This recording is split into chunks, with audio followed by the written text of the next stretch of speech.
Bigyan mo ko ng isang margarita. Saad niya sa bartender. Nandito siya ngayon sa isang club. Galing pa siya sa isang misyon at gusto niya munang mag-relax. Nang ibigay sa kanya ang inumin, tinanguan niya lang ang bartender, saka tinungga ang laman ng baso. Habang umiinom, iniharap niya ang katawan sa dance floor, habang nagtataas baba ang ulo, nakikisabay sa tugtog. Inilibot niya ang kanyang paningin hanggang sa mapatingin siya sa itaas. Napakunot ang kanyang noo. Inaninag ang mga kalalakihan sa taas na bahagi ng bar. Hanggang sa umarko ang isang ngisi sa kanyang labi. Napataas ang isang kilay tsaka uminom sa hawak na alak. Boss, nandito ka lang pala. Kanina pa kami naghahanap sa'yo. Ba't di mo sinabi na dito ka pupunta? Hinihingal na saad ni Gael. Inagaw nito ang hawak niyang alak at saka tinungga. Wow, salamat boss. Ibinigay nito muli sa kanya ang baso, saka naupo sa katabi niyang stool. Napailing na lang siya, saka inutusan ng bartender na bigyan pa siya ng alak. Gael, tawag niya dito. Oh, bakit boss? Humarap ito sa kanya.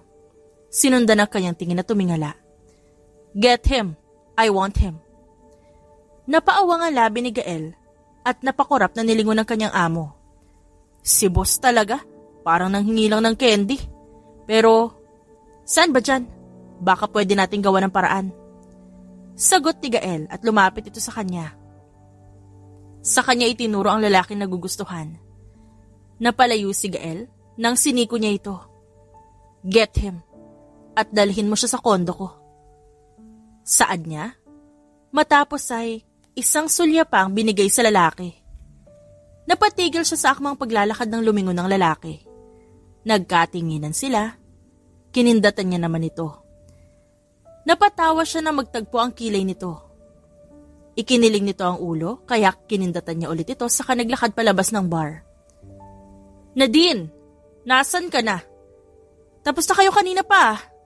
Dapat nasa bahay ka na, kababaeng tao, anong oras na umuwi ka na. Napaikot ang kanyang mata nang marinig ang boses ng bunsong kapatid. Patuloy lang ito sa pangangaral. Alam mo namang delikado ngayon. Naglipa na ang masasamang loob. Hindi ka talaga nadadala ni Nita. Vera, ano na namang drama yung napanood mo? Pati ang ate na din mo dinadamay mo sa kadramahan mo? Narinig niyang sita ng kanilang ina, kaya napailing na lang siya. Si nanay talaga, hindi supportive. Dapat sinusuportahan mo ko, bunso kaya ako. Tsaka nagpa-practice ako, nay. May audition ako bukas, ari naman. Daing na ang sumunod na narinig niya. Malamang, hinabol na ito ng kanilang ina para mabatukan. Napabuntong hininga siyang ibinaba ang tawag, saka naglakad palapit sa kanyang sasakyan at pinasibad papunta sa kanyang kondo. Oh, nasa na? Ba't mag-isa ka lang? Nakadikwatrong tanong ni Nadine kay Gael. Samantalang, napapakamot naman ito sa ulo. Hindi namin nakuha, boss eh. Mahinang sagot nito. Anong sabi mo? Napatayo siya sa narinig at napaatras naman si Gael. Hindi namin nakuha, boss. Marami siyang kasama. Inabangan namin sa parking. Pero may mga kasama pa rin siya. Nung sinundan namin, bigla silang nawala. Mukhang nakahalata na sinusundan namin kaya hindi na kami nagpatuloy pa. Paliwanag nito kaya napatango siya. Dismiss. Yumuko ito, saka umalis. Naikuyom niya ang kamao. I'll get you. By hook or by crook? Auntie Nadine, ba't ngayon ka lang pumunta ulit dito? Tanong ni Ana. Ginulo niya ang buhok nito at pinantayan nito. Sorry, little one. Busy na si auntie eh. Pero nandito na ako ngayon. Ano ba ang gusto niyong gawin? Saad niya sa dalawang pamangkin. Masaya itong tumalon sa tuwa. Puntahan po natin sila Gladesa at Lynn. Gusto po namin sila makalaro eh. Okay, sige. Tayo na. Matapos makipaglaro sa mga pamangkin, umalis na din siya at binalikan ng club. Nakarating siya doon at nag-order ng maiinom. Saka hinintay na dumating ang lalaki. Pero hindi ito dumating. Napabuntong hininga siya at tumayo at nilisan ng lugar. Sa sumunod na araw pumunta ulit siya ng bar. Ngunit katulad nung una, wala ang lalaki pero hindi siya nawala ng pag-asa. Nadine, ikaw ba yan? Nilingon niya ang taong tumawag sa kanya. Napataas ang kanyang kilay at napakunot ang noo. Who are you? Nakataas kilay na tanong niya. Napangiwi ang lalaki at alanganin ng ngumiti. I'm Jude, kaklase mo ng college, blockmates tayo. Napatango siya at dahil doon naupo ang lalaki sa kanyang tabi. Kumusta ka na? Tagal din nating di nagkita, bigla ka na lang nawala. Hindi ka pa umattend sa graduation natin. Patuloy ito sa pagsasalita at binaybay ang kanilang nakaraan. Pero wala doon ang kanyang atensyon. Nasa taong kapapasok lang ng club. Nilibot ng lalaki ang mata sa loob, hanggang sa magtagpo ang kanilang paningin. Nagkatinginan sila. Napakiling ang ulo niya nang umiwas ito ng tingin. Naglakad ang lalaki, kasama ang mga kaibigan nito, at umakyat sa pangalawang palapag. Tumayo na siya, iniwan si Jude na humabol lang ng tingin. Nilapitan niya ang bartender at humingi ng maiinom. Saka ito tinanong tungkol sa bagong dating ng mga lalaki. Si Sir Samuel ang may-ari nitong bar, kasama si Sir Gilbert at si Sir Michael. Regular sila dito. Pero si Sir Gilbert minsan lang nila kasama. Minsan naman marami sila. Ngayon 3 lang. Siguro busy na rin ang iba. Lalo na at balita ko, busy na si Mr. Agent. Tumango siya at tiningala ang second floor. Naroon nga ang 3 at nag-uusap. May lumapit na mga babae sa mga ito. Huminga siya ng malalim sa katumayo. Kailangan niyang gumawa ng paraan para makalapit sa lalaki. Humingi pa siya ng maiinom. Saka naglakad paakyat. Sinigurado niyang nakakaakit ang ngiti niya. Inayos niya din ang suot na skirt at top. Umakyat siya sa pangalawang palapag at hindi nawala ang ngiti sa kanyang labi nang bumaling sa kanya ang lalaki. Sinigurado niyang namumungay ang kanyang mga mata at dahan-dahan na naglakad palapit. Nakita niya kung paano napaayos ng tayo ang lalaki at nag-iwas ng tingin. Hi! May kalakasan niyang pagbati. Dahil sa kanyang pagdating, natigil ang mga tao roon sa ginagawa. Pero kalaunan bumalik din sa mga ginagawa at hindi na siya pinansin pa. Nilingon siya ng lalaki at bahagya itong lumayo at nanatili sa tabi ng railing. Ininom niya ang hawak na alak, saka nakakagat labi na lumapit dito. I'm Nadine. Can I call you mine? Pagpapakilala niya at malawak ang ngiti sa labi. Napataas ang kilay nito. I'm not interested. Sagot ng lalaki, hindi nawala ang ngiti sa kanyang labi at mas lumapit dito. But I'm interested. Sagot niya at pasimpleng tinignan ang labi nito. Can I get your number? Tanong niya na hindi sumagot pa ang lalaki. Napaawang ang labi nito at napailing. Why not? I like you. Hindi mo ba ako gusto? Maganda naman ako sexy katulad ng babae sa table niyo. Nakakunot ang noo at nakangusong aniya. Seriously, miss, leave me alone. Mariin itong sabi. Hindi siya nakinig at mas lalong lumapit dito. Kaya naman, bahagyang napaatras ang lalaki. But I like you. Giit niya. Sumandal na rin siya sa barandilya. Hindi lahat ng gusto mo, nakukuha mo, miss. Hindi kita gusto. Mariing pagtanggi nito. Naitikom niya ang labi at kinurap-kurap ang mga mata. Okay. Aniya. Napatango naman ang lalaki. Liligawan kita kung ganun. Determinado niyang saad. Kita niya kung paano nanlaki ang mga mata ng kaharap dahil seryoso siya. Pero kalaunan, napasimangot ng tumawa ang lalaki. Lalaki dapat ang nanliligaw, miss. At kung liligawan mo man ako, hindi ako papayag kaya ngayon palang tumigil ka na. Natatawang saad nito at naging seryoso bago humarap sa dance floor sa baba. Huminga siya ng malalim at inubos ang laman ng baso. Nagpa siya siyang umalis nang magsalita ang lalaki. Saan ka pupunta? Susuko ka na? Ngumisi siya at hinarap ito. You don't like me anyway? Maghahanap na ako ng iba. Sagot niya at tinalikuran ito. Narinig niya ang pagmumura nito. Pero nagpatuloy lang siya sa pagbaba. Dumiretso siya sa dance floor at nakataas ang kamay na gumigiling. Nakarating siya sa gitna, panay ang sayaw niya at tiningala ang lalaki. Nang aakit siyang sumayaw, walang pakialam sa paligid. Kahit pa nagsisigawan ng mga tao, patuloy lang siya sa paggiling. Kinagat niya ang ibabang labi at hinagod ang katawan habang sumasayaw. Nakita niya kung paano nag-igting ang panga nito. Ilang minuto lang, may sumasabay ng sumayaw sa kanya. Sigurado siyang hindi si Gilbert yun. Dahil nakikita pa niya itong nanonood sa kanya. Kaya naman nilingon niya ang lalaking nakahawak ngayon sa kanyang bewang habang sumasayaw. Hey beautiful, wanna hang out with me? Inilapit ito ang labi sa kanyang tenga. Napangisi naman siya. Gusto mo ba mabalian ng buto? I can perfectly do that in a snap. Sabihin mo lang. Sagot niya. Inilapit niya ng labi sa tenga nito. Naramdaman niyang nanigas ang lalaki. At bago pa man ito makalayo, may humila na dito.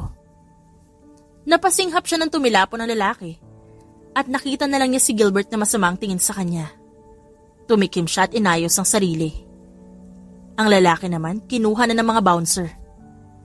Lumapit si Gilbert sa kanya. Kinuha ang kamay niya at hinila siya palabas. Nagpaubaya siya dito hanggang sa tuluyan silang makalabas. Nang makalabas sila, binitawan siya ng lalaki sa siya hinarap. Ano sa palagay mong ginagawa mo? Nakikipaglandian ka sa iba matapos mo sabihin sa akin naliligawan mo ako, na gusto mo ako? Tapos ano? Makikita kita may kahalikan na iba. Tinalikuran siya nito. Napasabunot sa buhok at mahinang napapamura. Nakagat niya ang ibabang labi. Hindi niya akalain na bababa si Gilbert. Para lang maihiwalay siya sa lalaki kanina, tas inakala pa nitong nakipaghalikan siya. We didn't kiss. Well, I won't let him. Saad niya at marahas na lumingon si Gilbert. Go home. I don't want to see you again. Tinalikuran na siya nito at dumiretso sa nakaparadang sasakyan. Napahinga siya ng malalim. Nakangusong tatawagan sana si Gael para magpasundo. Hindi na siya pwedeng magmaneho at nakainom na siya. Mapapagalitan siya ng kanyang ina kapag nalaman nito nagmamaneho siyang nakainom. What the? Napasinghap si Nadine nang biglang may humablot sa kanyang cellphone. At nakita na lang niya ang likod ni Gilbert. Get in! Ako na maghahatid sa'yo. Tumikim siya at itinikom ang bibig para itago ang ngiti. Nang makasakay, saka ibinigay ni Gilbert ang kanyang cellphone at nagmaneho paalis. Pasulyap-sulyap sa binata at nangingiting iiwas ng tingin. Stop it. Sabihin mo sa akin ang address mo. Saway nito sa paninitig niya. Napaayos naman siya ng upo. Address ko? Teka, sandali. Kunwari niyang hinalughugan dalang sling bag. Oh, nakalimutan ko. Sama na lang ako sa'yo. Saka inaantok na rin ako eh. Sumandal siya sa sandalan tsaka pumikit. Stop it, woman. Sabihin mo na kung ayaw mo ibaba kita dito. Nag-iigting ang panga nito. Napangiti siya at nilat ang isang mata. Pwede mo naman ako iuwi sa inyo. Nasa tamang edad naman na ako. Hindi na magagalit ang mga magulang ko sa akin. Itinaas baba niya ang kilay at natawa nang umiling lang ito. Hindi na ito umimik pa kaya naman nakatulog na siya. At nang magising umaga na at nag-iisa lang siya. Shit!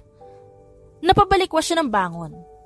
Nilibot ng kanyang paningin ang kinaroroonan. Sigurado siyang hindi niya ito kwarto. Nilingon niya ang bedside table at doon may nakasulat. You didn't tell me your address, so sa hotel kita dinala. Huwag mo na din alalahanin ang bayad. Binayaran ko na hanggang 2 araw ang pananatili mo dito.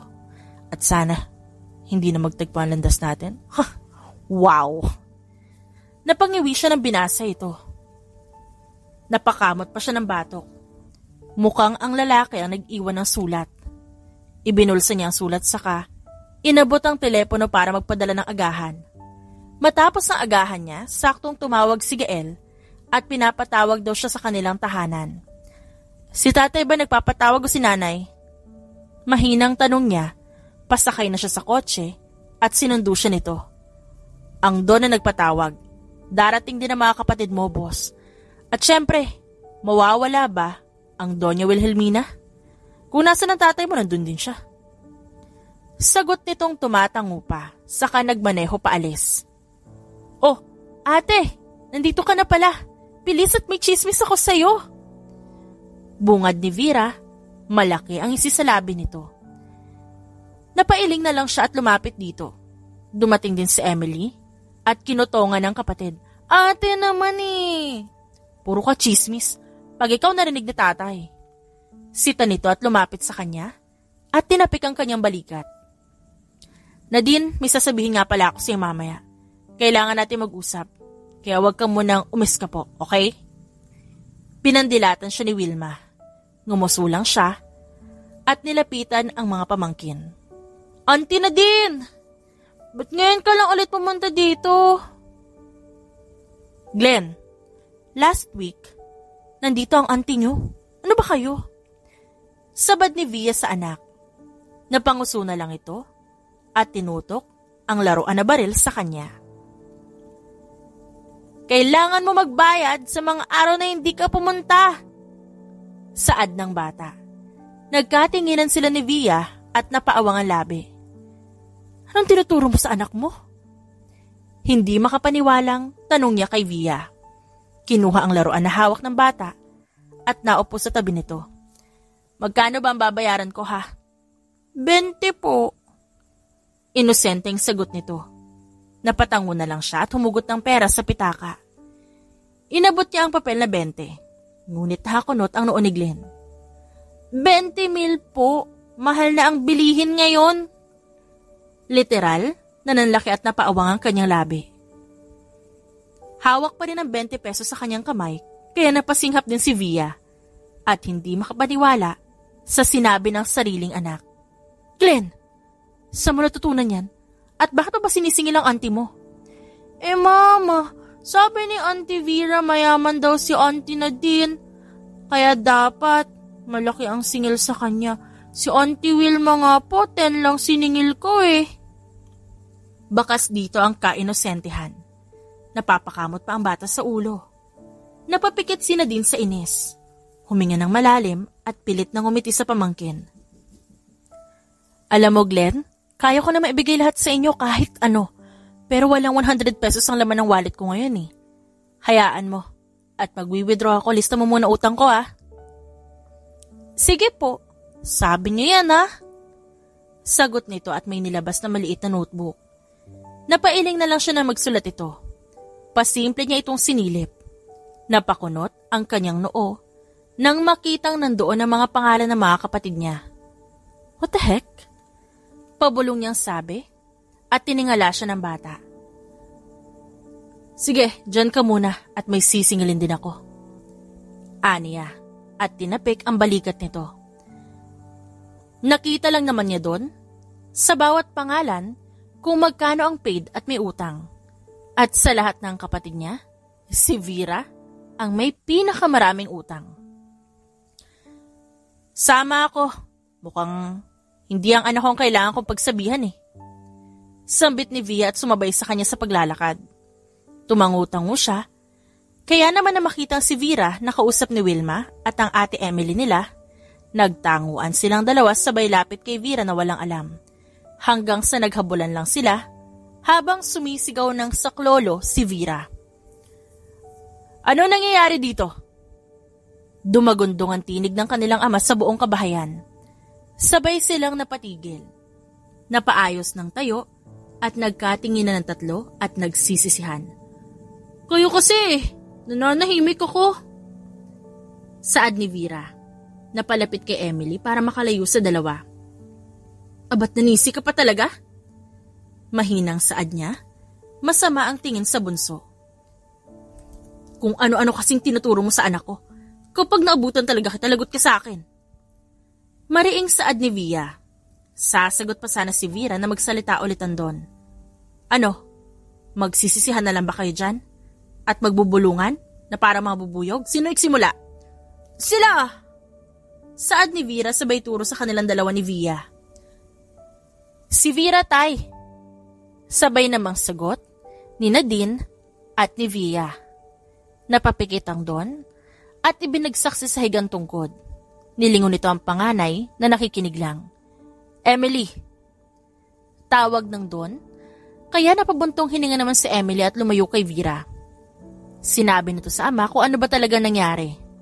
Napayuko na lamang si Vera. Nakaupo na ito sa sofa habang pinagsasabihan ng kanilang ama. Samantalang si Nadine, kinailangan pang manghiram muna kay Gael ng 20,000. Saka ito binigay sa pamangkin at ibinigay naman kay Via para maitabi. Napangiti siya. Bata pa lang marami ng ipon ang pamangkin niya. Yan nga lang, galing sa kotong. Matapos ang meeting, kinailangang umalis ni Nadine papunta sa Malaysia. Kasama ang kanang kamay, nagtungo sila doon para lutasin ang problema. Dahil sa nabalitaan niyang inaabuso ang binibigay niyang pasensya, sakay ng private plane ng mga iga niya, nakarating sila sa Kuala Lumpur. Eric.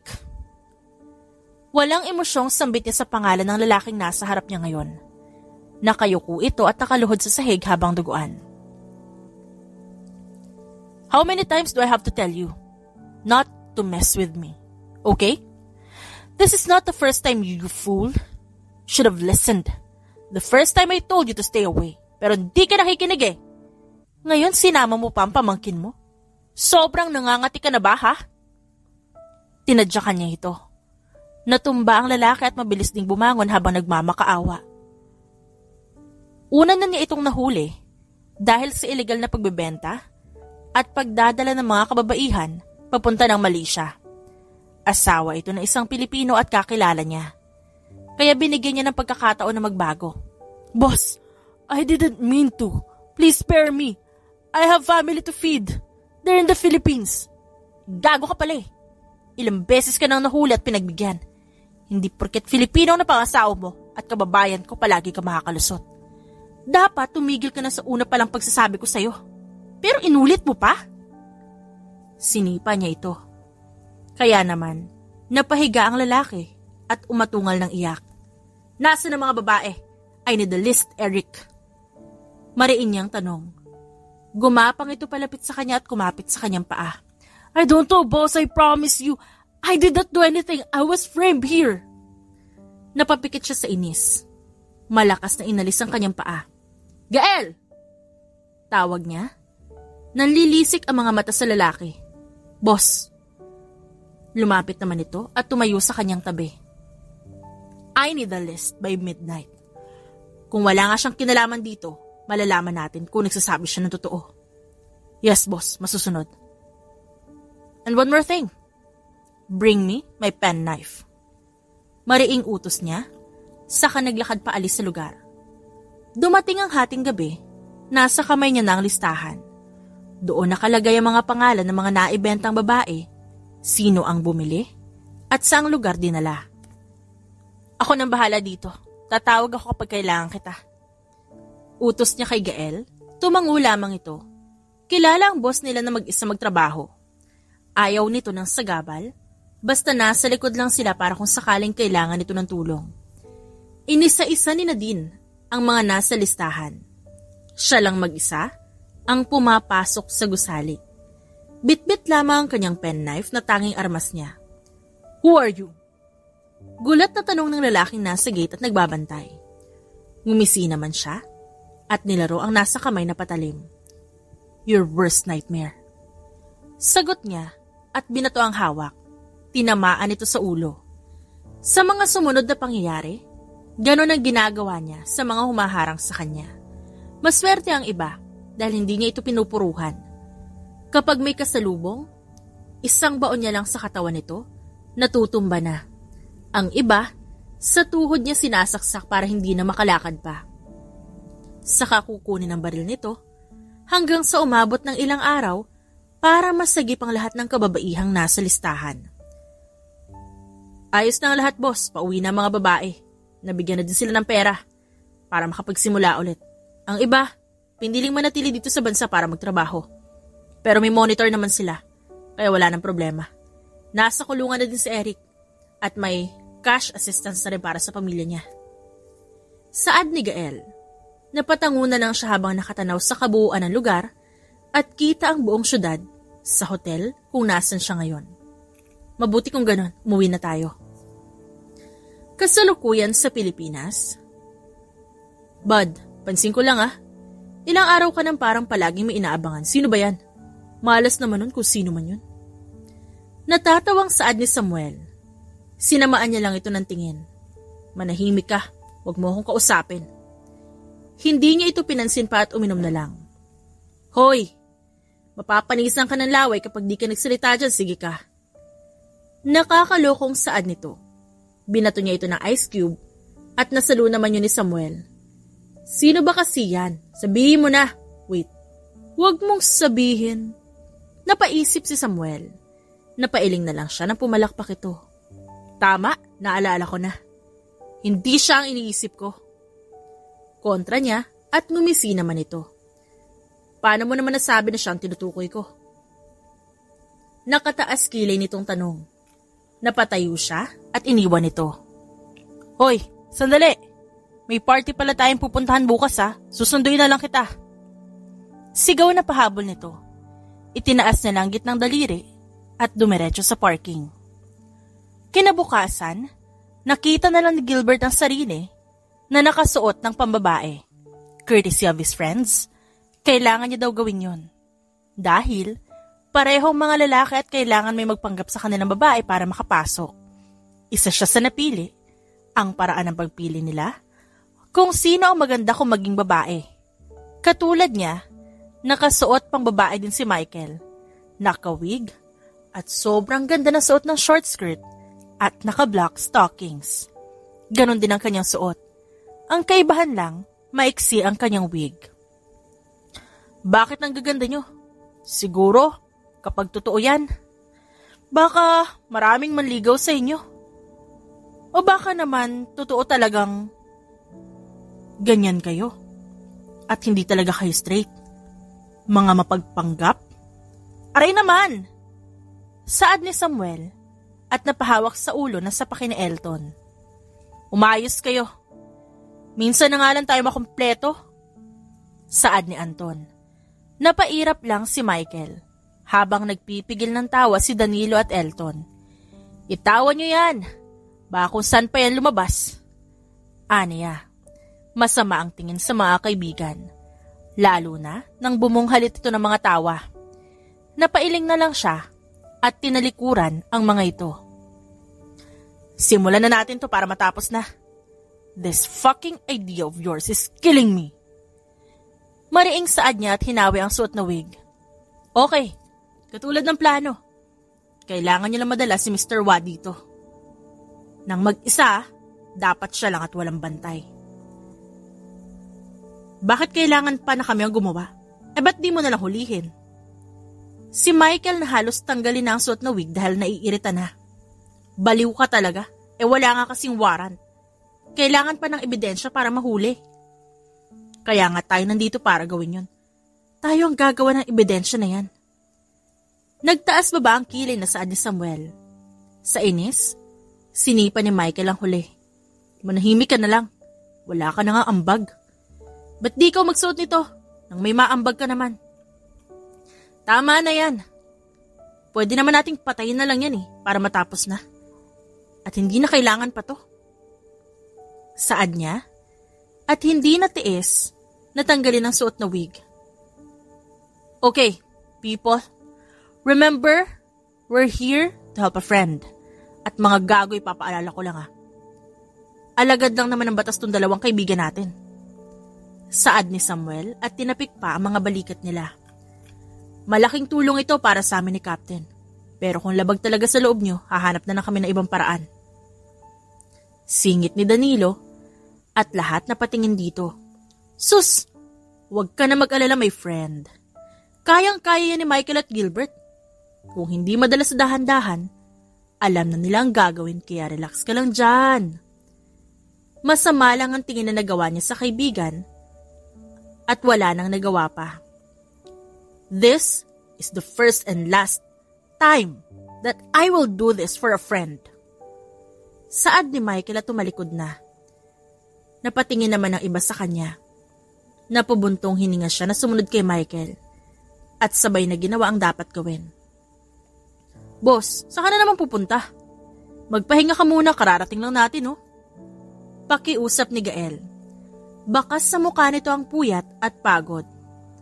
Ayos lang ako, Gael. Magpahinga ka na muna. Ano?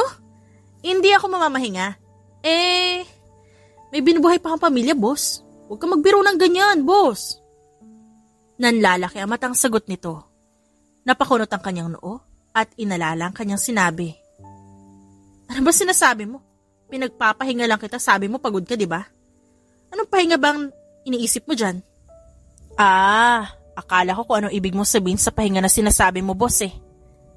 Napapakamot sa ulo na umalis si Gael. Napaikot naman ang kanyang mata sa inis.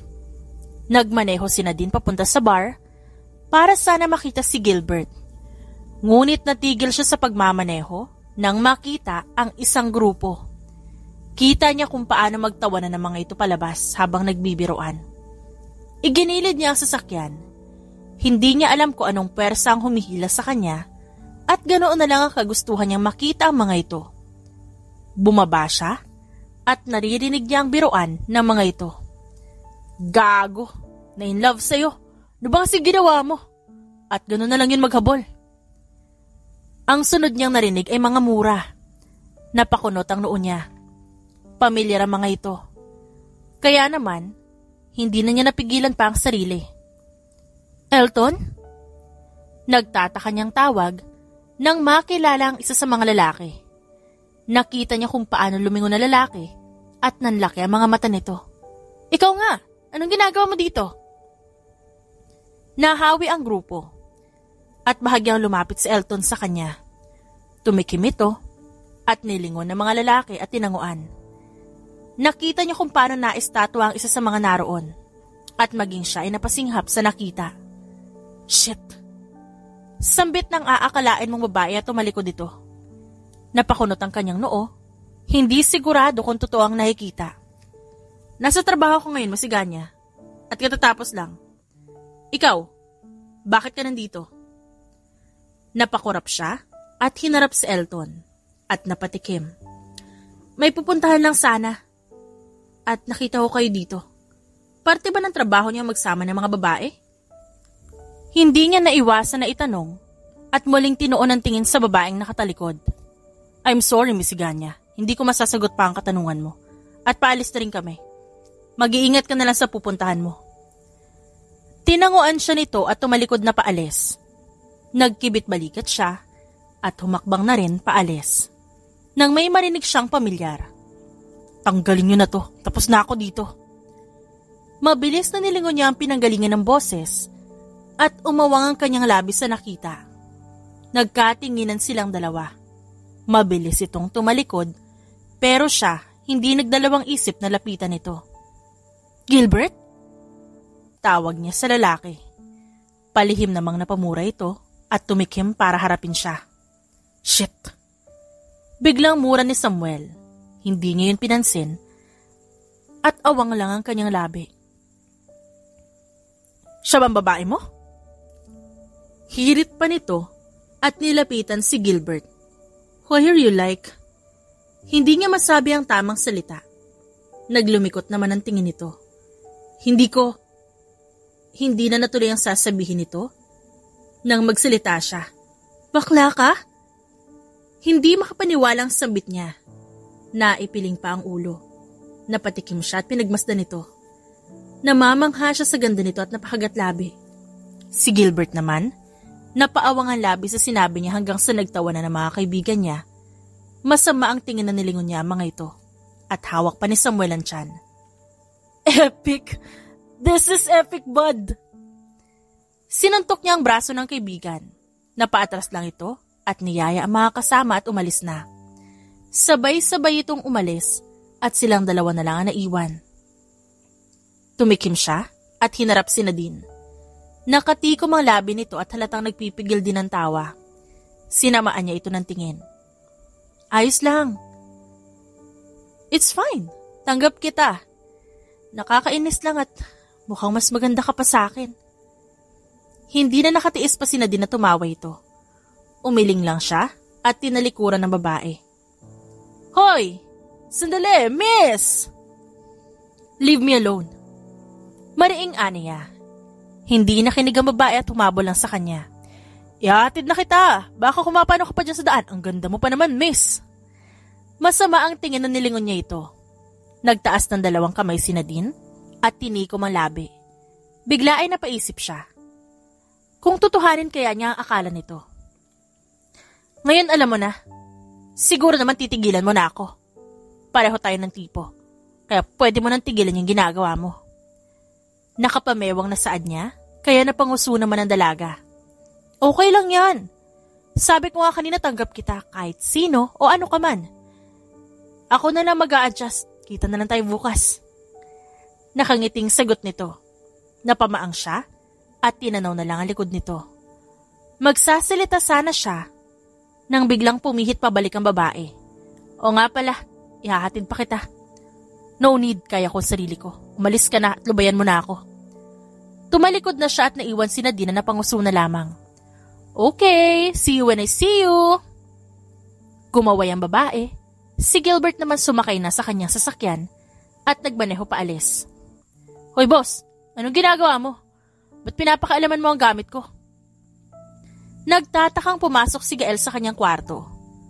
At doon naabutan si Nadine. Napakamot siya sa muka. Tinignan niya ang nakakalat ng mga damit na panglalaki sa kama. Naramdaman niyang tumabi si Gael sa kanya at nilingon nito ang kwarto na nagkalat. Ano ba kasing ginagawa mo, boss? Bakit dinaanan ng bagyong na din tong kwarto ko?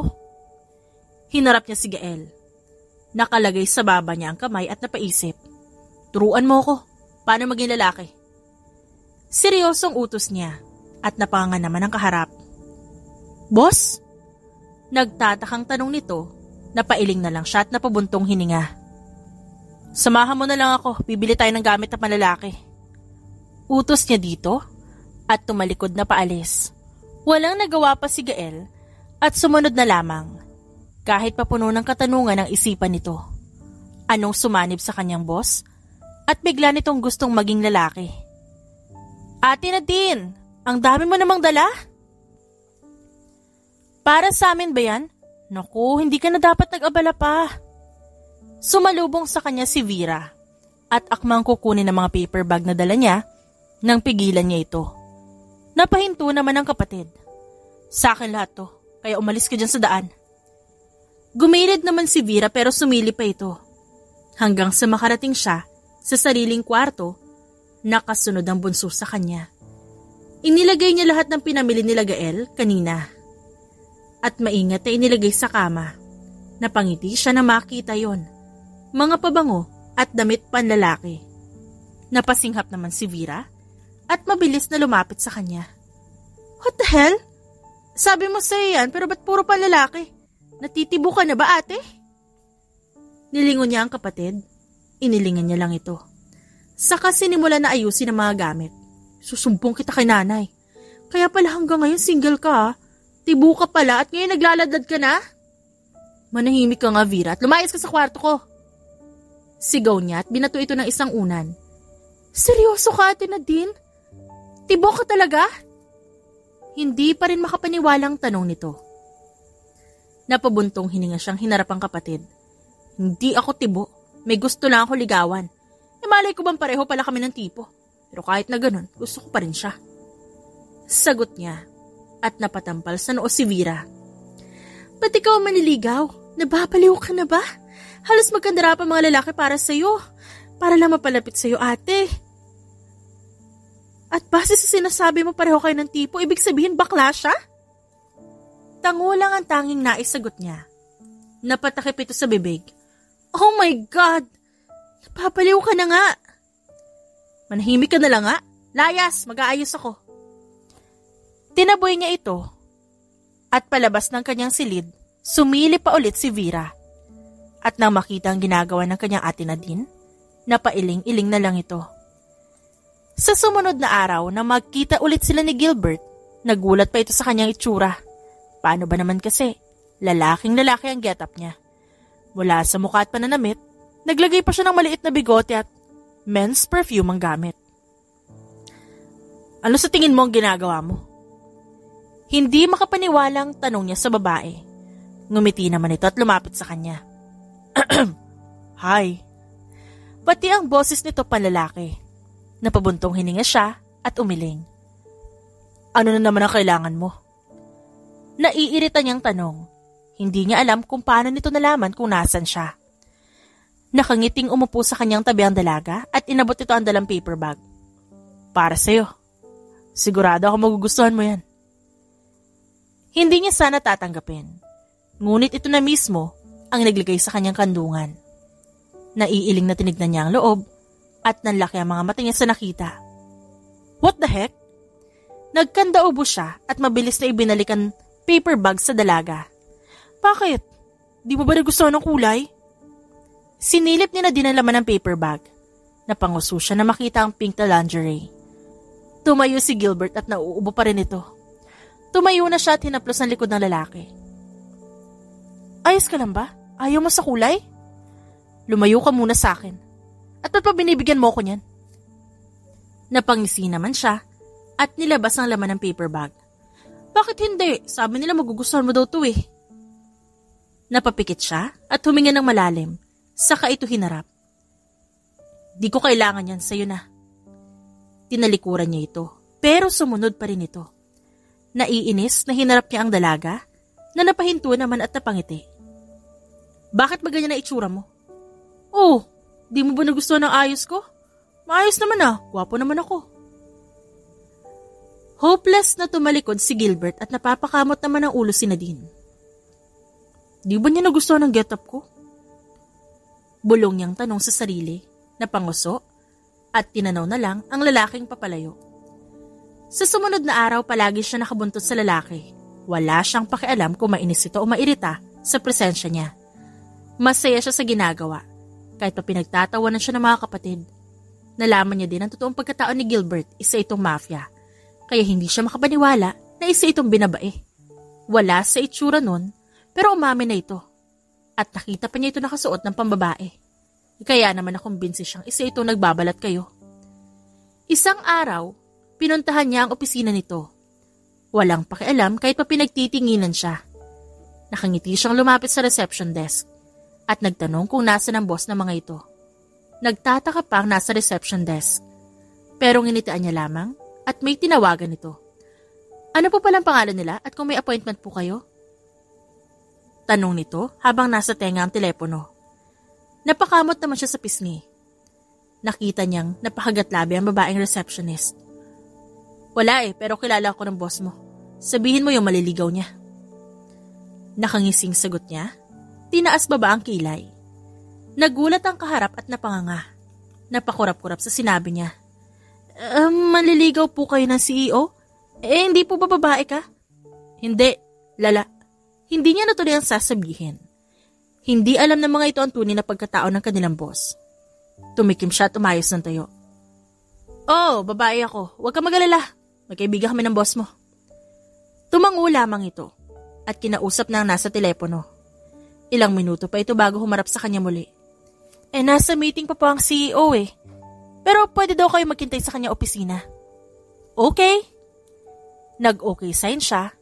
Saka mabilis na tinungo ang elevator. Nang makarating sa tamang palapag, nginitian niyang mga nakakasalubong. Maski ang matanda, nakalalabas lang ng opisina, ay nginitian niya. Kumunot lang noon ito at umalis. Sungit naman nun. Bulong niya sa sarili. May lumapit sa kanya at nagpakilalang isa sa mga secretary ni Gilbert at iginiya siya sa opisina nito. Binigyan siya ng maiinom at iniwan na doon sa loob. Napanguso na lamang siya.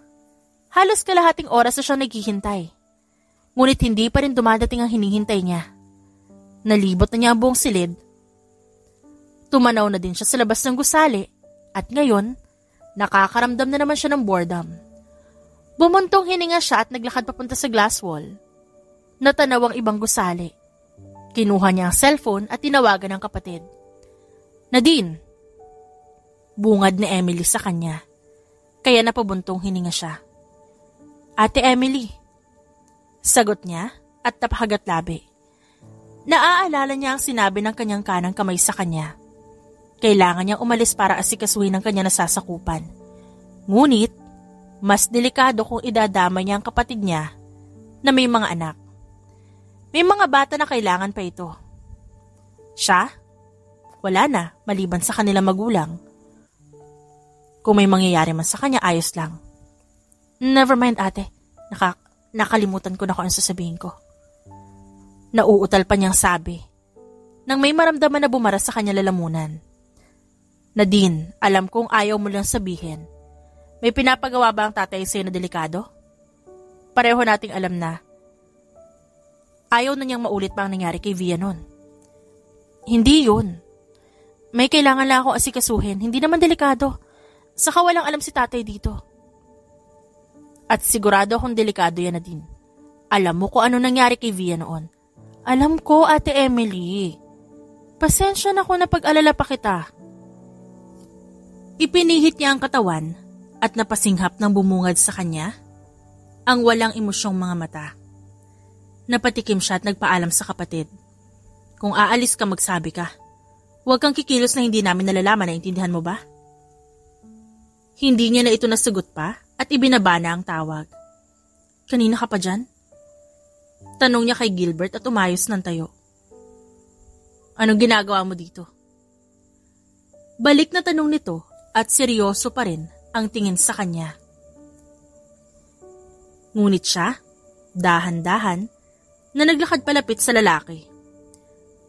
Yayayain sana kita mag-date pero mukhang busy ka naman kaya sa susunod na lang. Napakunot ang noo nito. Tumigil siya sa harap ni Gilbert. Umiling ito at hindi makapaniwala sa kanyang itsura. Busy nga ako, kaya makakaalis ka na. Napabusangot naman siya. At sinamaan ito ng tingin. You are so heartless. Hindi mo man lang ba ako kakamustahin? Di mo ba ako na-miss? Umiling lang ito at naglakad papunta sa swivel chair at naupo. Makakaalis ka na, misiganya. Kinagat niya ang ibabang labi at tumango. Siguro nga kilala mo na ako. Pareho tayo ng mundong ginagalawan pero hindi ako susuko, Gilbert. Gusto kita. At sa ayaw at sa gusto mo hindi ako titigil. Maliban na lang kung tututukan mo ako ng baril. Ibang usapan na yun. Kaya kung gusto mo akong tumigil, bibigyan pa kita ng baril, magsabi ka lang. O kaya naman baka meron ka dyan. Gawin mo na ngayon. Para hindi mo na ako makita pa. Mahabang salaysay niya. Nakatingin lang ito sa kanya. Ngunit gano'n na lang ang panlalaki ng kanyang mata nang may kinuha sa ilalim na mesa ang lalaki. Bahagya siyang napaatras. Nakatutok na ngayon ang baril na hawak nito sa kanya. Lihim siyang napalunok. Nagpalipat-lipat ang tingin sa baril at kay Gilbert.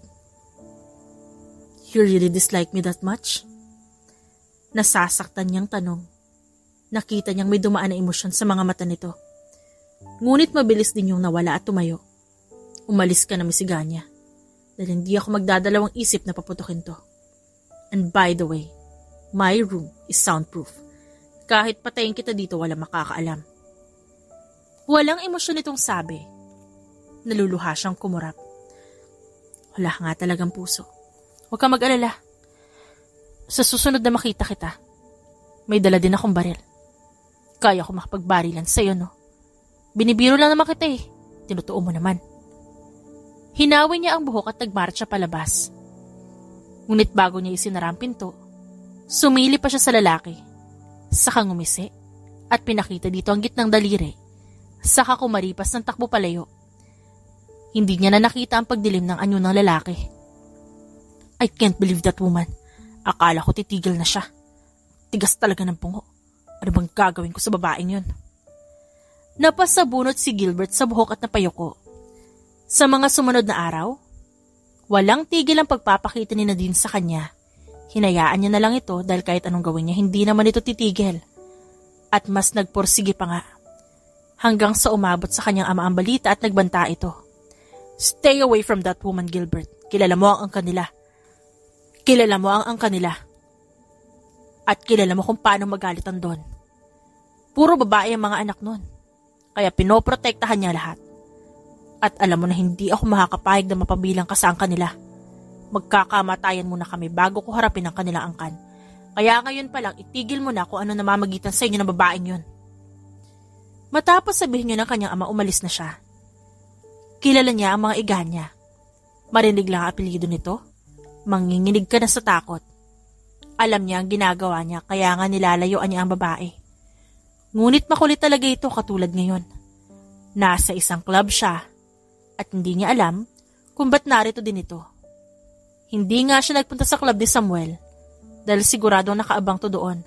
Pero heto ito ngayon, nakasuot ng napaka-sexy na damit. Napalunok siya, tumingin sa paligid na pinagpipiestahan ng kagandahan ng dalaga. Naiinis na tumayo siya at hinila ito paupo sa kanyang tabi. Natatawa naman na nagpaubaya si Nadine at ibinigay niya ang kanyang jacket. Saka inilagay sa exposed nitong balikat.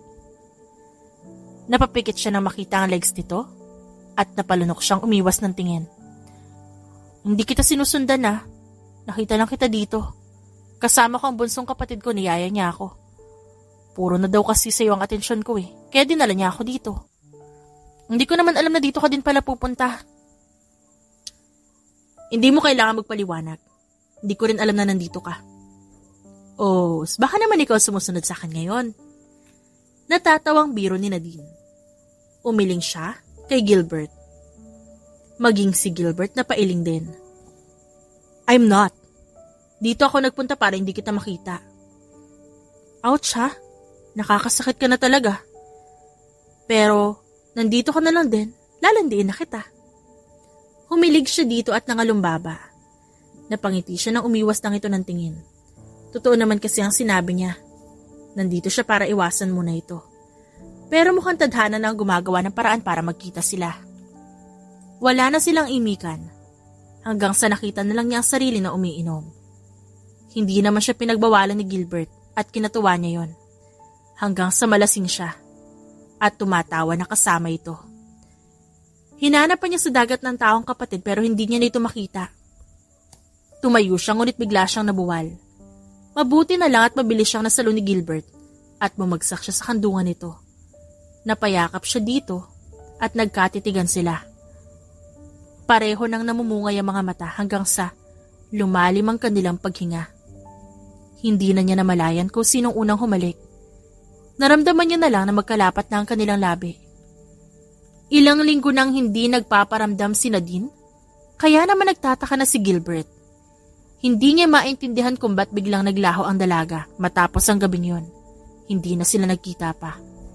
Akala niya, iniiwasan lang siya nito.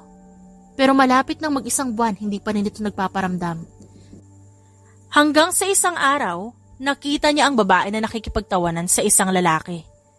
Gusto niya itong lapitan ngunit pinigilan niya ang sarili.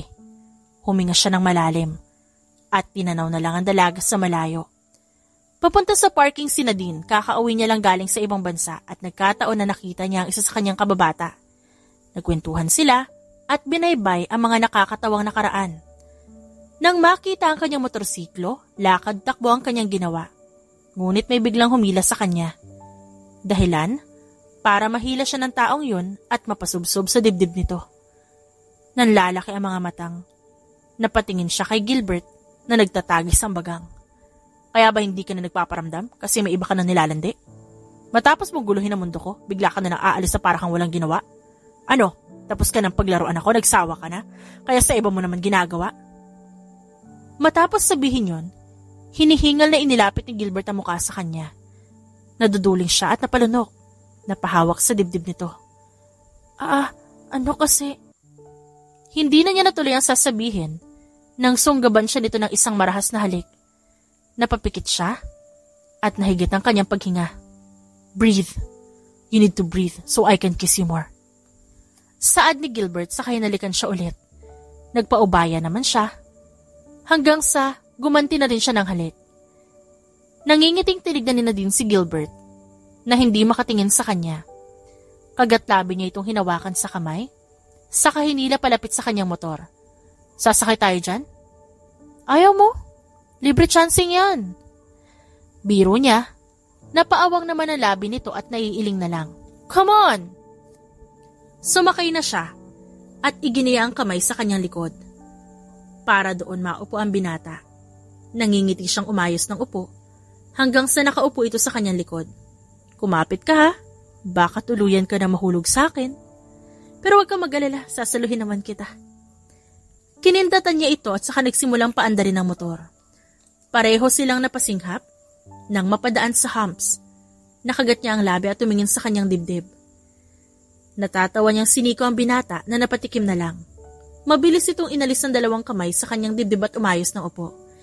Ikaw sabi sa'yo libre chancing eh. Tumatawa niyang sabi. Hindi umimik ang lalaki kaya sinilip niya ito. Kumapit ka na, baka matulog ka. Pero wag sa dibdib ang hawak ka, sa bewang ko na muna. Baka mapagkamalan tayo SPG, nasa daan pa tayo.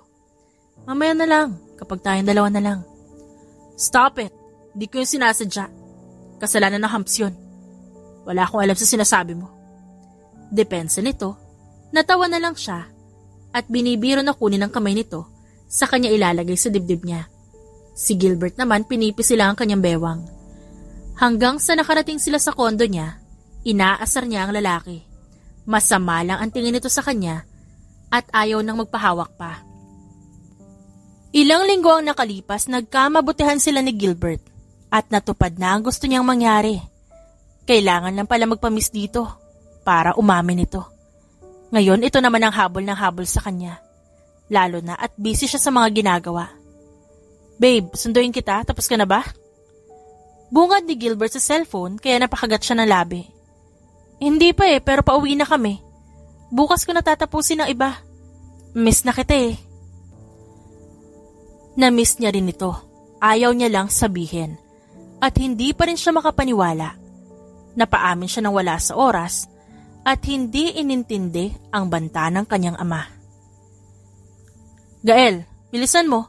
Gusto ko na makita ang boyfriend ko. Narinig niyang utos ni Nadine. Natatawa siyang napaupo sa sofa. Ngunit ang ngiting yon ay napalitan ng pangamba. Nang marinig niya ang sunod-sunod na putok ng baril at ang pagsabog.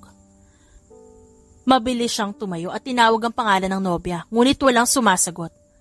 Hanggang sa nawala ito sa linya. Fuck it! Mabilis niyang natrace ang lokasyon nito. Nadala na pala ito sa ospital. Doon siya nagtungo at nagimbal siya na makita ang kalagayan ng nobya. Maraming sugat at paso ang natamo ni Nadine. May benda din ito sa ulo at galos sa pisngi. Napaupo siya sa sahig at nasuntok ang pader. Anong nangyari sa anak ko? Napalingon siya nang marinig yun. Kilala niya ito. Ang ama ni Nadine kasama ang asawa at mga anak nito. Pinahid niya ang luha sa pisngi at tumayo. Tumalikod siya sa mga ito. Hindi siya maaaring makita. Hindi pa nila napag-uusapan ang pagpapakilala niya sa pamilya nito. Gustuhin mo niyang gawin yon, hindi maaari dahil kilala siya nandun. Gael! Ano nangyari?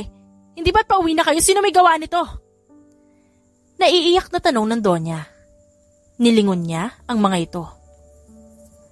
Sugatan din si Gael, pero mas pinili na hindi muna magpagamot. Hanggang sa hindi nakakausap ang pamilya ng kanyang boss. Dahil sa nangyari, gusto niyang makinig. Kaya naman bahagya siyang lumapit. Na-ambush po kami, boss. Pero kilala ko po ang may gawa. Kaya po huwag kayong mag-alala. Hinintay ko lang po na dumating kayo. Paalis po ako para ipagiganti ang nangyari kay boss. Kaya sana payagan niyo po akong umalis. Sino may gawa nito, Gael? Sabihin mo! Maotoridad na sabi ng Don. Tumingala si Gael at nagtatagis ang bagang na sumagot. Kilala niyo po sila. Ang Ranger Trumpets. Nanlaki ang mga mata niya sa narinig. Mabilis na tumalikod at umalis. Ang Ranger Trumpets ang kinabibilangan ng kanyang ama. Hindi siya sigurado kung ito ba may gawa. Pero may motibo ito. At nagbanta na din ito dati. Kaya naman na makarating sa mansyon, agad niyang hinanap ang ama. Sinabi ng katulong na nasa library ito. Kaya naman doon siya nagtungo at malakas ang pagbukas niya ng pinto. Kaya napaangat ang tingin nito sa binabasa patungo sa kanya. Ikaw ang nagutos nun, di ba? Napakunot ang noon nito sa kangumisi. Si Miss Iganya ba? Kamusta naman siya? Humihinga pa ba? Mabilis ang lakad niya palapit dito sa kahinawakan ng kwelyo ng ama. How dare you? Alam mong gaganti ang mga Iganya pero ginawa mo pa din. Gusto mo talaga na maaga mawala dito sa mundo? Binitawan niya naman ito sa kanapaatras. Nang inalis ito ang pagkakahawak niya. Binalaan na kita, Gilbert. Layuan mo ang babaeng yun. Paano naman sila gaganti sa akin? Kung sa'yo na nakapangalan ng Ranger Trumpets. Mapanuyang saad nito. Nanlaki ang kanyang mga mata sa sinabi nito. Di mo magagawa yun. Mas mahalaga sa'yo ang samahan niyo kesa sa akin. Nagtatagis ang bagang na sagot niya. Tumawa naman ito.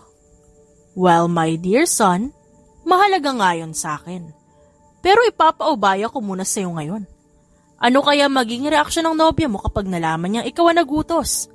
Kung bakit siya nag-aagaw buhay ngayon at sigurado na magdududa siya sa intensyon mo at ang pamilya niya, hinding-hindi ka tatanggapin.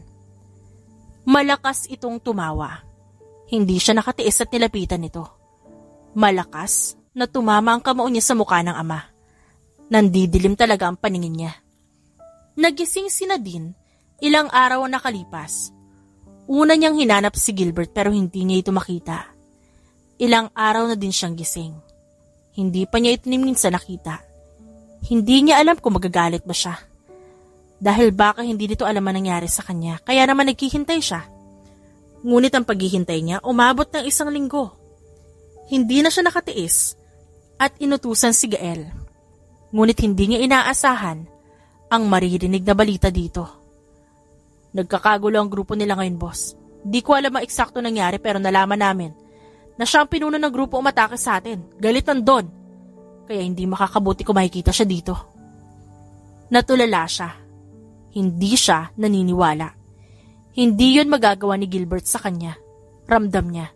Kahit pa pinilit niya lang ang sarili dito, ramdam niya ang totoo ang pinapakita nito sa kanya. Hindi yun kunwari lang. Nakukunin ang loob niya at iiwan siya sa ere. Ilang araw ang lumipas, nakalabas siya ng ospital. Pinagbawalan siya nandun na lumabas ng kanilang mansyon. Maging ang cellphone niya kinuha ng kanyang ina. Pinagbawalan siyang gumamit ng telepono kaya naman nanatili siya sa kanyang silid. May kumatok pero hindi niya yun pinansin. Narinig na lang niya ang yabag hanggang sa lumundo ang kamang hinihigaan niya. Hindi ako sanay na nagmumukbo ka lang dito sa kwarto mo, labas tayo. Ani Vera, ngunit umiling siya dito. Nakangusong tumabi ng higa si Vera. Kinuha nito ang kamay niya at pinaglaruan. Alam mo, Ate Nadine, may nakita akong guy sa labas. Hindi ko siya kilala pero kilala niya ako. Akala ko nga kalaban pero kilala mo daw. Sa sinabi ni Vera, mabilis siyang napaupo at hinawakan nito sa balikat. Aray naman, ate! Sakit ah! Nasaan? Saan mo nakita? Halika, sumama ka sa akin at ituro mo. Pinilit niya itong itinayo. Nagrereklamo man, sumunod din ito. Nakarating sila sa gate pero walang tao doon maliban sa mga bantay. Dito ko siya nakita Umalis din kasi nga may naglilibot na bantay. Ani Vera, nagkakabot pa itong nakasunod sa kanya. Sino ba kasi yun, kilala mo? Tulungan mo ako makatakas, kailangan ko umalis. Bulong niya sa kapatid. Nilingon ng mga bantay sa paligid. Nababaliw ka na naman, hindi ka nga pwedeng umalis. Ma'am, pumasok na po kayo sa loob. Maya-maya lang daratingan doon. Saad ng bantay. Nagkatinginan sila ni Vera. Don't, ate. Malalagot tayo pareho. Ang sabi ko kanina, sa labas lang, as in labas ng kwarto mo. Nanlalaki ang mga mata nito, ngunit inilingan niya ang kapatid. Just this once, Vera, tulungan mo ko. Kailangan ko siya makita. Alam ko hindi siya makakalapit dahil kay tatay. Kaya sige na, tulungan mo na ako. Please. Naglakad na sila pabalik. Nakikiusap pa rin siya sa kapatid. Napabuntong hininga naman ito at dinala siya sa kanyang kwarto. Kung gusto mong umalis, you have to be me. Susutin mo ang damit ko at aayusan kita. Para hindi nila mahalata na hindi ako ikaw. Kaya magbihis ka na. Wala nang ibang pagpipilian si Nadine. Kaya sinunod niya lahat ng sinabi ng kapatid. Nagpalit sila. Ito muna ang mananatili sa kanyang kwarto para hindi sila mahalata. Halos hindi siya huminga hanggang sa makalabas ng gate, sakay ng sasakyan ni Vera. Mabuti na lang talaga at malaki ang pagkakahawig nila ni Vera. Kaya hindi mahahalata ng mga bantay, lalo na't naka-makeup siya. Tama na yan, bud. Ilang araw ka nang ganyan. May balak kaya yatang patayin ang sarili mo. At wala ka ng balak puntahan ng babae mo at nagpapakalunod ka na lang sa alak. Naiiling na saad ni Samuel. Napasanda lang si Gilbert at pinikit ang mga mata. Natiis niyang hindi mapuntahan sa ospital ang nobya dahil sa mga inaasikaso niya. Lahat ginawa niya para lang mawala ng ugnayan sa kanyang ama at sa mga grupo nito na pilit binibigay sa kanya. Sa tulong ng mga kaibigan nagtagumpay siya. Ngayon nagtatago ang kanyang ama at hindi niya na ito nakita pa. Sinubukan niyang puntahan ng dalaga sa bahay nito. Pero sa kasamaang palad hindi sila nagkita. Si Vera lang nakita niya at napagkamalan pa siyang kalaban. Hindi na din siya halos makalapit. Bantay sarado ang bahay nito pero hindi siya nawawala ng pag-asa. Babalik ulit siya at magpapakilala na sa pamilya ni Nadine. Wala siyang pakialam kung anong gawin sa kanya. Gusto na lang niya makita ang kasintahan at mayakap. Oh, saan ka pupunta? Hindi ka pwede mag-drive. Saway ni Samuel. Ito lamang ang taong kasama niya ngayon. Pupuntahan ko siya, hindi ko na kaya. Hindi ako papayag na ang tatay ko magiging dahilan para mawala siya sa akin, Samuel. Mahal ko yun eh. Hindi ko alam kung kailan nagsimula. Hindi siya ang tipo kong babae pero nung halos umabot na isang buwan na hindi ko siya nakita para ako mababalaw kakaisip. Na baka nagsawa na siya dahil hindi ko naman siya pinapansin. And fuck it, when I saw her laughing with someone else. Sakit dito. Hinampas niya ang dibdib. Napaupo ulit at napayoko. Samuel, mahal ko si Nadine. Kaya hindi ko kakayanin. Kapag naniwala siyang ako ang dahilan ng nangyaring ambush sa kanya. Hindi ko magagawa yun. Mahal ko yun eh, mahal na mahal ko yun. Nasabunutan niya ang sarili at natahimik naman si Samuel. Huminga siya ng malalim at inayos ang sarili. Handa na siyang umalis ngunit napahinto siya na magtama ang tingin nila ni Nadine. Naiiyak ito nakatingin sa kanya. Napaawang naman ang labi niya at napailing. And now I'm hallucinating. I am seeing her. Inihilamos niya ang palad sa muka. Ngunit andun pa rin ito at kagatang labi. Take your time here, bud. This is the VIP room for us. Wala makakapasok dito kaya mag-usap lang kayo. Ayusin mo ang buhay mo nang hindi ako ang ginugulo mo. Tahimik nitong saad at tinapik nito ang balikat niya kaya napakurap siya. Nakaalis na lang si Samuel, hindi pa rin siya gumagalaw. Kung hindi pa niya naramdaman ang yakap nito, hindi pa siya makakagalaw. God, I miss you. Bulong niya at hinigpitan ng yakap. Hinalikan niya ang ulo at balikat nito. Namiss din kita. Sobra. Humiwalay si Nadine sa yakap at hinawakan ng kanyang pisngi. Umiiyak ito. Narinig ko lahat. Mahal din kita, Gilbert. Mahal na mahal. Walang salita ang lumabas sa kanya. Basta niya na lang itong hinalikan. Gumanti naman ng halik ang babae at kumapit ito sa kanyang balikat. Habang ang kanyang kamay ay nasa bewang nito. Hindi na siya nakatiis pa at kinarga ito. Pinulupot naman ni Nadine ang paa sa bewang niya. Bumaba ang kanyang halik sa leeg nito hanggang sa maupo siya sa sofa. At nakaupo na si Nadine sa kanyang kandungan. Para silang sabik na sabik sa isa't isa. Matagal na nawalay. Kaya sinusulit ang pagkakataon hanggang sa napahiga na siya sa sofa. Pagkarating sa club ni Nadine, dumiretso siya sa bartender at nagtanong. Mabuti na lang at alam nito kung nasan ang kanyang hinahanap. At doon niya nasaksihan ang mga sinasabi ng binata. Hindi siya sumabat. Pinatapos ito sa sasabihin. Nakita niya si Samuel pero inilingan niya ito. Masaya siyang malaman na mahal din siya ni Gilbert. At walang mapagsidlan ang tuwang nararamdaman niya. Kaya naman naging agresibo ang mga halik ng nobyo. Hinayaan niya ito. Gusto niya rin itong maramdaman. Sobra ang pangungulila nila sa isa't isa. Nang sumunod na nangyari, hindi niya na nakontrol pa. Mabilis na bumangon si Nadine ng magising. pero napaigik nang maramdaman ng sakit at naipilig niya ang ulo at nilingon ng katabi na payapang natutulog. Pinagmasdan niya si Gilbert, hindi nakatiis at hinalikan nito sa labi. Nangingiti siyang hahalikan ulit sana ang lalaki nang hapitin nito ang bewang niya. Kaya napahiga ulit siya sa tabi nito. Isinubsob ni Gilbert ang muka sa kanyang dibdib. Napasinghap siya, pero napangiti at hinaplos ang buhok nito. Let's sleep more. Wala ako masyadong tulog at pahinga mula nang maospital ka.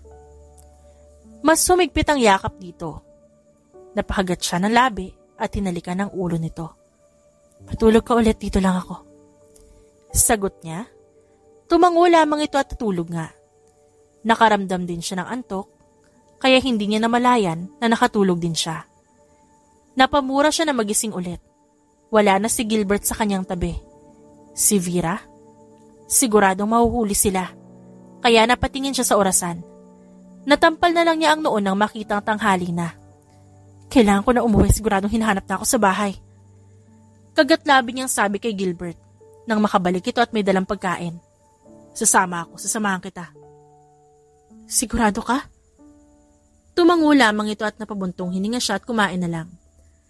Kalmado lang si Gilbert at mas kinakabahan siya. Tahimik na narating nila ang mansyon. At masama ang tingin sa kanya ni Vera. Kumpleto sila ngayon at linggo. Nandoon din ang kanyang mga pamangkin. Traitor! Ingos ni Vera, tinignan niya ito nang humihingi na siya ng tawad. Inirapan lang siya nito at lumapit sa mga pamangkin. Sabay silang napatingin sa kanyang ama nang tumikim ito. Katabi nito ang kanyang ina at nakatitig lang din sa kanilang dalawa. What is the purpose of you coming here, Mr. Gallio? Ang lakas ng loob mong pumunta dito matapos ang ginawa ng iyong ama sa anak ko, nakatabi mo pa? Napaigtad siya ng malakas nitong hinampas ang tungkod sa sahig. Nandito ho ako para humingi ng permiso niyo. Mahal ko po ang anak niyo. My father has nothing to do with our relationship. Inamin ko na nagalit siya nung malaman niya ang ugnayan namin ni Nadine. At nagbanta. Hindi lang ako naging handa na tututuhanin niya yun. At lahat ginagawa ko po para mahanap at mapanagot ang aking ama sa ginawa niya. Nakatingin lang siya kay Gilbert at humahanga siya dito. Alam niyang kabado din ito dahil sa minsan nitong pagpisil sa magkahawak nilang kamay. Napabuntong hininga ang Don at umiling. Huwag mo nang intindihin ang ama mo. Hayaan mo nga ako magpanagot sa kanya. Meron kaming hindi pagkakaunawaan nun, kaya hindi mo ito kasalanan. Kilala kita, nasubaybayan ko ang paglaki mo. Hindi ko lang matanggap na anak ko ang kinanti niya. Pero hindi ako gagaya sa kanya na dinamay ang anak ko. Maraming salamat po, Don. Pangako hindi ko po sasaktan ng anak niyo. Mahal ko po si Nadine. At sana payagan niyo po akong pakasalan ng anak niyo. Determinadong saad ni Gilbert. Naiiyak naman siyang palihim na hinampas ang braso nito. Lumingon si Gilbert at hinalikan ang kanyang noo bago bumulong. I love you so much, babe. Di ko pa binibigay ang permiso ko. Mabilis silang napaayos na upo. Natawa naman ang mga kapatid niya. Nang tignan niya ang kanyang ina, masaya ito nakangiti. Bueno, pumapayag na ako. Hindi ako nakikialam sa problema ng mga anak ko. Pero kapag nalaman ko sinaktan sila, di ako nagdadalawang isip na pumatay. Tay! Sabay-sabay nilang tawag sa ama at nailing lang ito. Hay nako, isa-isa na kayong nag-aasawa. Ako na lang may iwan dito sa mansyon. Si Ate Wilma, may nilalandi din yun eh. E paano na lang me? Who's gonna love me na? Manahimik ka nga, Vera. Saan ka na naman mag-audition yan? Saway ni Chrissy. Natawa naman ng iba at naiiling na lang sa bunsong kapatid nila. I have audition next week and I'll play the role of the daughter of a business tycoon. Palaging naiwan sa bahay at na-arrange marriage sa isang halimaw na lalaki. Tapos malalaman niya napakagwapo pala nung halimaw. Halimaw pala sa ganda ng katawan at oh, so yummy na face. Napapalakpak pa ito at hindi magkamayaw sa tuwa. Napatigil na lang sila na makitang wala silang reaksyon. You're not so supportive, no? Isusumbong ko kayo kay nanay, you're so mean. Nagdadabog itong umalis at nagkatinginan sila at napailing na lang. Welcome to my family, Gilbert. Pagpasensyahan mo ng bunso namin ha, kinulang sa buwan yan. Pagbati ni Emily. Kasunod dito si Chrissy at Wilma. I'm Via. Welcome sa magulo naming pamilya. Nakangising saad nito. Sinamaan niya ng tingin ng kapatid. Kumindat lang ito at nilapitan ng mga anak. Dinala ni Nadine si Gilbert sa kanyang kwarto. Nahiga sila at magkayakap na nagkwentuhan. Tanggap nila ako. Mahinang saad ni Gilbert. Napatingin naman siya dito. Oo naman. Mabait ang pamilya ko. Mahal kita. Tanggap nila kung sino mahal ko. Katulad ng sabi ni tatay, hindi siya nakikialam. Basta masaya kami at mahal kami ng tao. Hinaplos niya ang pisngi ng nobyo. Nakangiting inilapit ang mukha dito. Naglapat ang kanilang labi. At gaya nung una, hindi na nakontrol pa ang sumunod na nangyari. Tumayo si Nadine at napailing na lang si Gilbert nang makita ang kinuha nito sa cabinet. Ang lingerie na dapat ibinigay nito sa kanya noon. Magiging maayos din ang lahat, hana. Pang-aalo ni Gilbert sa asawa. Nagdaramdam ito sa pagkawala ng pamangkin. Nagulo ang angka ng mga iga niya sa pagkawala ng isa sa mga apo nito. Tahan na, babe. Makakasama sa iyo ang sobrang pag-iyak. Huminahon naman siya at kinalma ang sarili. Hinaplos ang may kalakihang tiyan. Kinabukasan nagpa siya si Nadine na mamasyal sa tabi ng dagat. Nang hindi na masakit sa balat ang araw, nasa Palawan sila ngayon, sa isla na pagmamay-ari ni Gilbert. Mag-isa siyang naglalakad dahil busy ang asawa at ang panganay nila. May activity itong hindi siya pwedeng kasama. Taon na pero hindi pa rin nila mahanap ang pamangkin. Nag-aalala na siya sa kapatid dahil halos hindi na ito makausap. Ginawa nila lahat. Pero umabot na ng ilang taon, hindi pa rin ito makita. Huminga siya ng malalim at hinaplos ang kanyang tiyan habang naglalakad. Napakunot ang noon niya na makitang may naghahabulan sa di kalayuan. Pinaningkit niya ang mga mata at naglakad palapit sa mga ito. I don't wanna go home, Yaya. I wanna stay here. Pagkatapos ay may sinabi ito sa ibang lingwahe. Napakunot ang noon niya nang maintindihan ang sinabi nito sa Russian language. I don't want to go back to that monster again. Napaawang ang labi niya. Malapit na siya sa mga ito. Hindi niya alam pero may humihila sa kanya palapit. May sinabi ang yaya nito. Napahinto ang dalagita at bakas ang takot sa mukha nito. Please don't tell him that I went out, Yaya, please.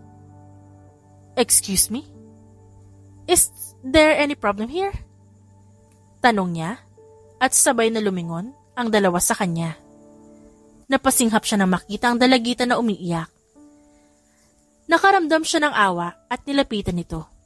Are you okay, dear? Nag-aalala niyang tanong. Umiling ito. Ngunit, hinila ito ng yaya at may binulong na naman. Napakunot ang noo niya, parang pamilyar ang mukha nito. Pero hindi maaari, may accent itong Russian at ibang kulay ng mga mata nito. Kahit ang buhok iba. Napailing siya at napaatras. Dahil sa dami ng iniisip, napagkakamala niya na itong si Gladesa na pamangkin niya. Naiiyak na lumingon ito sa kanya. Napaawang ang labi niya nang sana lalapitan niya ito. Ngunit, nagsalita ang dalagita. Suminghot pa ito at pinunasan ng luha. I'm fine, thank you. Have a good day, madam. Hanggang sumawala sa paningin niya ang dalawa. Hindi siya gumalaw. Napakurap lang siya na maramdaman ng yakap mula sa kanyang likuran. Hey babe, ba't parang nakatulala ka? Anong iniisip mo? Nasa bahay na si Jeric. Hindi na siya sumama dito. Doon na daw siya maghihintay. Hinaplos ni Gilbert ang kanyang tiyan saka siya hinalikan sa ulo. Ikiniling naman niya ang ulo. Saka nag-aya na bumalik na sa rest house. Nang makabalik, tinanong niya ang asawa kung sino ang may-ari ng kabilang isla na pinanggalingan niya kanina. Hindi nito alam, kaya hindi na siya nagpumilit pa. Napangiti na lang siya na makita ang bibong panganay. Lumapit ito sa kanya at yumakap. Mommy! Natatawa siyang kinarga ito. Umalalay naman agad ng asawa sa kanya. Ang bigat mo na anak, hindi ka na dapat nagpapakarga sa mami mo. Kay daddy na lang, okay? Nakangusong lumipat kay Gilbert ang kanilang anak at hinalikan niya ito sa pisngi at pinanggigilan. Nagsimula sila sa habulan. Nahulog siya sa pag-aakala niyang bakla ang lalaki. Pero lalaking lalaki naman pala. Nahulog siya dito, pero mas nahulog si Gilbert sa kanya. Sabi nga nila, kapag nawala ang isang tao o bagay, saka natin malalaman ang halaga. Worth it naman ang paghahabol niya dito. Ngayon asawa niya na si Gilbert. May anak na sila at masayang namumuhay.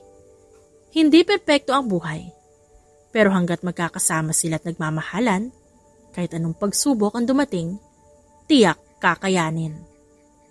The End.